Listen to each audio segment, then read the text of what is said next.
ओम श्री गणेशाय नमः। विकासुर का वध। गणपति की आयु का 6वां वर्ष चल रहा था। तभी एक दिन शिवजी के आश्रम में विश्वकर्मा का आगमन हुआ। मयूरेश्वर खेलने के लिए गए थे और लौट आए। तभी विश्वकर्मा ने उनके चरणों में प्रणाम किया और बोले, प्रभु, आपके प्रकट होने का समाचार जानकर दर्शनार्थ यहाँ उपस्थित हुआ हूँ।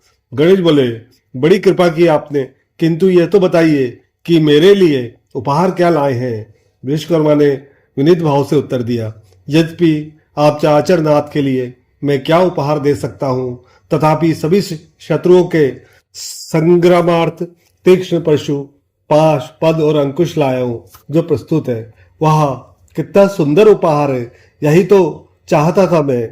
असुरों के उपद्रव बढ़ रहे हैं, देवगण उनके भय से त्रस्त हुए छिपे हैं और रमानाथ गण की नगर में बंदी जैसा जीवन व्यतीत कर रहे हैं। ऐसी स्थिति में असुरों से युद्ध भी करना पड़ेगा। मयूरेश्वर ने विश्वकर्मा को समझाया। विश्वकर्मा उनकी परिक्रमा करके चले गए। गणेश जी उन दिव्यास्त्रों के चलाने का अभ्यास करने लगे। एक दिन उग्रेश्वर द्वारा भेजा गया एक महादैत्य वहां आया, जिसका नाम विकासुर था। उसने गणेश जी को देखते हुए उन पर आक्रमण कर दिया। तभी उन्होंने विश्वकर्मा प्रदत्त अंकुश का भयंकर प्रहार कर दैत्य की जीवन लीला समाप्त की और स्वधाम में भेज दिया। उपनयन संस्कार। 7वें वर्ष गणपति का उपनयन संस्कार हुआ। जोर शोर से तैयारी आरंभ हुई। सभी देवता, यक्ष, किन्नर, चारण एवं 88,000 ऋषियों ने उस उत्सव में भाग लिया। शिव जी ने सबका सहर्ष स्वागत किया। संस्कार के समय जब मुनिगण मंत्र पाठ करने लगे, तभी वहां कृतांत और काल नामक 2 भयंकर राक्षस मदमाते हाथी का रूप बनाकर आ गए।